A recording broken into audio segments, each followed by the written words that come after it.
malam Jumat pasti haram.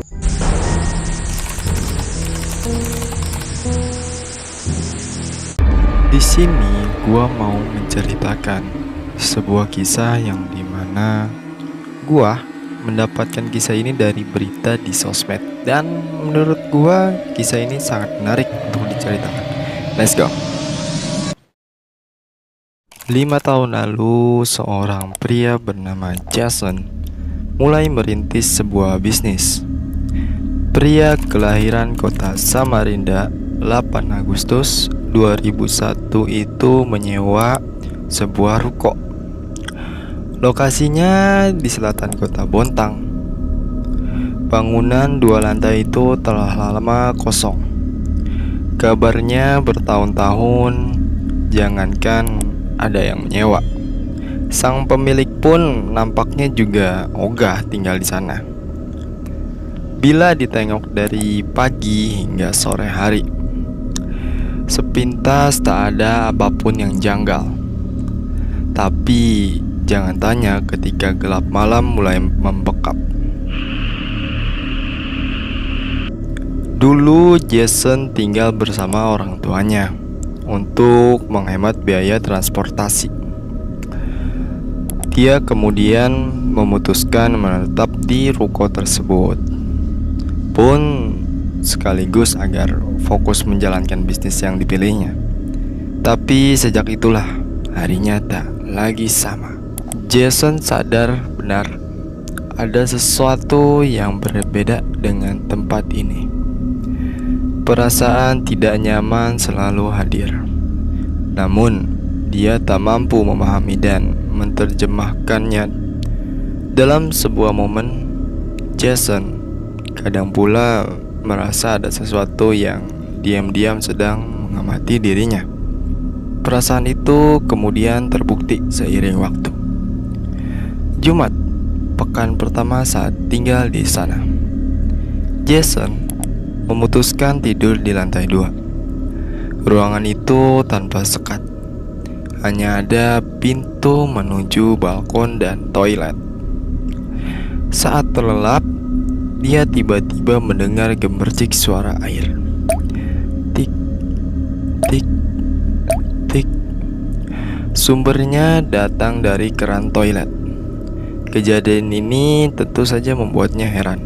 Sebab sebelum tidur, dia tahu benar keran air di toilet tidak dalam posisi terbuka. Jason hanya bisa terperangah sembari mencoba menutup mata untuk tidur. Tapi siapa sangka, kejadian di Jumat itu terjadi lagi di malam berikutnya. Suara air yang seolah terbuka sendiri dari keran itu berlangsung berulang kali. Ketidaknyamanan tersebut membuatnya tak mau lagi tidur di lantai 2. Pilihan itu nyatanya sia-sia. Jason yang memilih tidur di lantai 1 tetap saja mengalami hal-hal di luar nalar. Pernah dalam suatu malam dia terjaga. Tanpa diduga, terdengar suara gelas menderit, seperti bergeser. Sumber suara itu muncul dari etalase. Suara lain kemudian hadir. Kali ini dari sendok yang gemercik dan saling berbenturan satu dengan yang lain. Jason merasa dua tanda itu menjadi isyarat bahwa dia yang tak kasat mata memang ada dan tinggal di sana. Meski merasakan kejanggalan, Jason memilih mengabaikannya. Dia sendiri cukup peka dengan hal-hal seperti ini.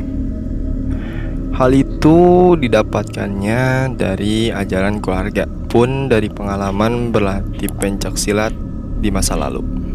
Dengan semua itu, Jason mencoba memberanikan diri bertahan menghadapi kondisi tersebut di sana. Hari demi hari dilalui Jason.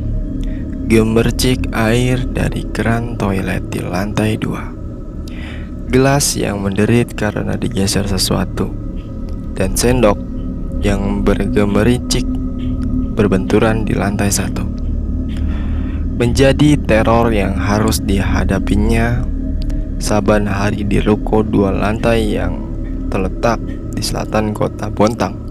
Pada suatu ketika, teror lain kemudian datang, tetapi bukan kepadanya, melainkan kepada Freddy, salah satu teman Jason. Saat berkunjung ke sana, sebenarnya tak ada kejadian aneh sepanjang hari. Hingga ketika malam tiba, kejadian itu terjadi. Freddy yang semula hanya berkunjung, kemudian memutuskan untuk menginap. Di saat yang sama, Jason harus keluar untuk suatu keperluan dan meninggalkan Freddy seorang diri. Saat Freddy tidur, kaki Freddy ditarik hingga posisi tidurnya berubah tempat. Tubuhnya bahkan bergeser sekian puluh sentimeter. Yang makin janggal, ujung kaki Freddy menghadap ke tangga, seolah-olah dituntun menuju ke arah lantai 2 ruko tersebut. Kejadian ini sontak membuatnya terbangun dan mencari siapa yang melakukannya. Freddy kemudian sadar tak ada siapapun di sana. Pun dia tak melihat siapapun. Bulu kuduknya berdiri dalam perasaan gugup. Hatinya merasakan ada kehadiran sosok lain selain dirinya. Kejadian itu membuatnya bergidik ketakutan. Bahkan saat masih berada di posisi yang sama, Freddy bahkan tak mampu berdiri. Dalam situasi mencekam itu, dia sempat menoleh ke arah pintu ruko dan mendapat rolling door dalam kondisi tertutup rapat. Freddy yang ketakutan setengah mati mencoba menghubungi Jason. Sialnya, tak ada balasan. Pasrah, dia membaca ayat suci Al-Quran yang diyakininya bisa mengusir rasa takut sambil terus meringkuk ketakutan. Dan selama Jason menyewa ruko 2 lantai di selatan kota Bontang itu, upayanya untuk menjalani kehidupan normal seperti kebanyakan masyarakat kota taman pada akhirnya gagal. Dia bahkan sempat mempekerjakan seorang perempuan bernama Sydney untuk menjadi karyawan di tokonya. Kehadiran perempuan berusia 30 tahun itu diharapkannya bisa menceritakan suasana di sana. Nyatanya, Sydney hanya sanggup bertahan 3 bulan sebelum memutuskan resign. Ia mengaku kerap dihantui sosok penunggu ruko 2 lantai tersebut. Oke, mari kita pindah POV ceritanya ke Sydney. Pada suatu malam saat toko itu hendak ditutup, Sydney menarik rolling door ke bawah. Tapi belum sempat tertutup sepenuhnya, pandangan Sydney justru teralihkan. Bola matanya tertuju pada tangga menuju lantai 2. Di situ dia melihat seorang anak kecil sekira usia 7 tahun duduk di sana, wajah pucat dan seolah menunggu sesuatu.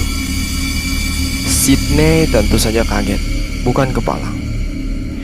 Ia kemudian mendadak melepas kaitan rolling door secara refleks. Lantaran dilepas, rolling door tersebut naik ke atas ujung pengait itu, ternyata mengenai pelipisnya.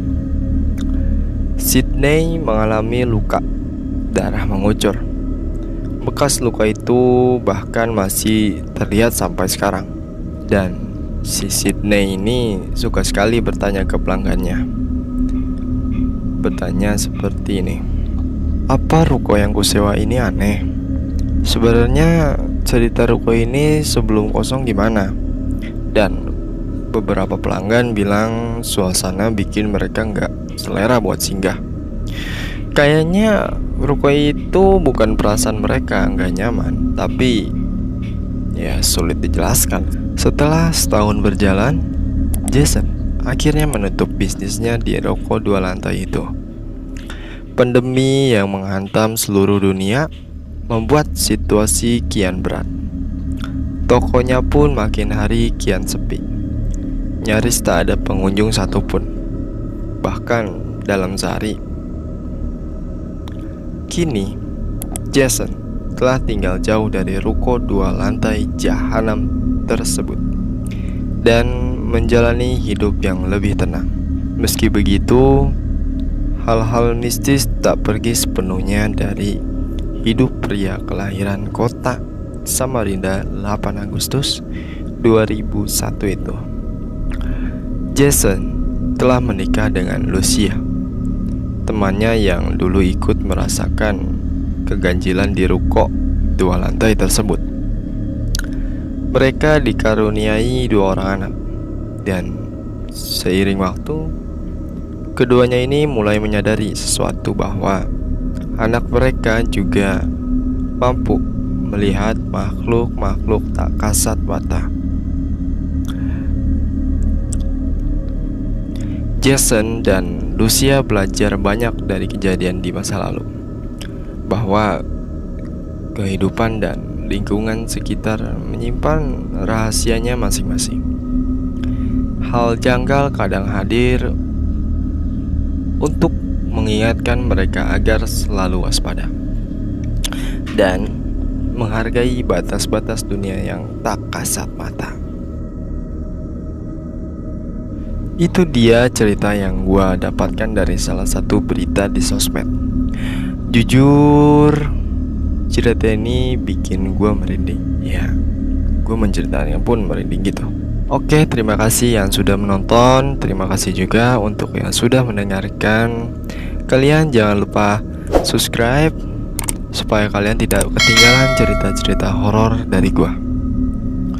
Gua Sihor, setiap malam Jumat pasti membuat kalian takut.